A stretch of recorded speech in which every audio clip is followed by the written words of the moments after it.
This is the National Weather Service office in Wilmington, Ohio. The preceding signal was a test of the weather radio station KZZ48 Olenton, Kentucky, public warning system.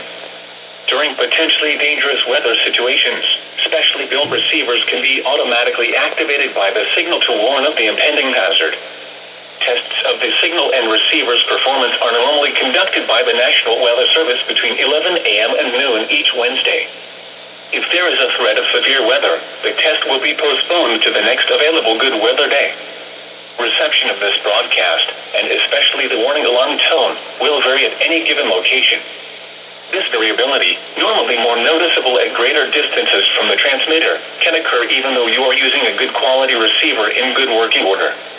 The warning alarm tone will be activated for hazardous watches and warnings for the following counties in Kentucky: Carroll, Franklin, Gallatin, Grant, Harrison, Henry, Pendleton, Owen, Scott, and Shelby.